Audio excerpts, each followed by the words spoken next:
I'm talking today to Jennifer Frame, who's a master's student here at University of California at Irvine, and she's also a researcher in the laboratory of Hans Kierstead, where she works on spinal cord injury. Mm-hmm. Nice to talk to you, Jen. Thank you. When I first met you, there were three things that I noticed about you. One is your bright fluorescent hair. And the second you just demonstrated for me, which is you have a great smile. Thank you. Do you think you're a pretty optimistic person? Extremely optimistic, yes. So the third thing that I notice about you is you're sitting here in a wheelchair. Mm-hmm. And in many ways, people would think you don't have a lot of reasons to smile. But you, as you said, you are an optimistic person. Mm-hmm. What happened to you? When I was 15 years old, I was injured in a snow skiing accident. I was doing aerial tricks off of snowboard park jumps, and being a little naive 15-year-old that I was, I didn't think I could get injured. I performed an aerial trick the wrong way and actually landed on my back on a patch of ice and broke my spine at T9 level. You were a 15, 16-year-old kid. How tough was that for your parents? Extremely tough for my parents. I'm actually an only child, so for them it was you know, they're everything.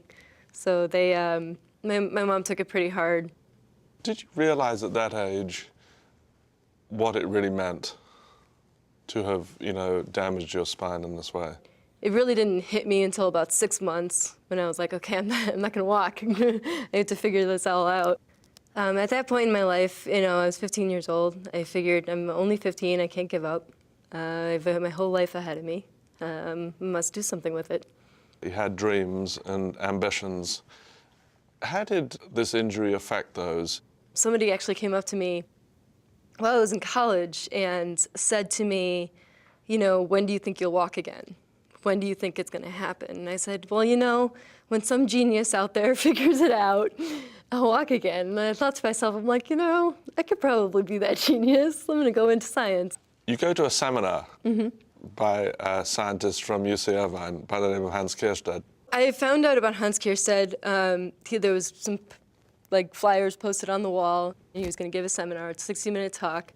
Afterwards, I was so blown away by the fact that somebody was actually working on translational work. They were actually working on the thing that was, you know, keeping me seated. You went up to him afterwards and asked him two questions. I asked him a scientific question about what he was doing. He explained to me and gave me a couple of papers to read and things like that. And then he said, okay, well, what's your next question? And I said, oh, well, when can I come join your lab? Because I want to work for you. You enjoy the work you do, I think. Mm-hmm. Extremely.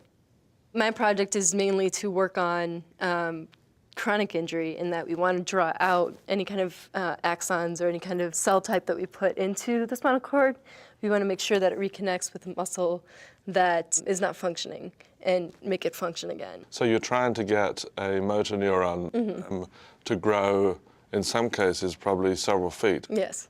To the muscle to re-innovate it and re-stimulate the muscle. Right. The work you're doing, I think you're passionate about, and you feel there's a lot of hope. Mm-hmm. It's obviously a field, too, that comes with controversy. Mm-hmm. And the cells that we work with, embryonic stem cells, are derived from an early embryo that in the process of making them is destroyed. Mm-hmm. But people maybe don't understand that in most cases those embryos are going to be destroyed anyway. Right. Have you been confronted by people that kind of question why you're doing this work, and how do you know, address those questions? Well, it's interesting because my aunt and my uncle are actually two of those people who have addressed me about that. They don't believe in embryonic stem cell research. They think it's, you know, it's immoral. And I tell them, you know, I'm recycling. I'm taking the stuff that's already in the trash, that we're already throwing away, and using it for the better good of everybody. Jennifer, you are a fighter too, I think. Extreme fighter. Tell us about what you think your hopes are for the stem cell field. What will come out of this research? I do believe that, you know, within my lifetime I will be able to walk again. I do think that a lot of people will be either treated with stem cells and alleviate some of their disease, and maybe not cure it completely, but I do think that it will create a huge impact on our society. Thank you very much. Thank you.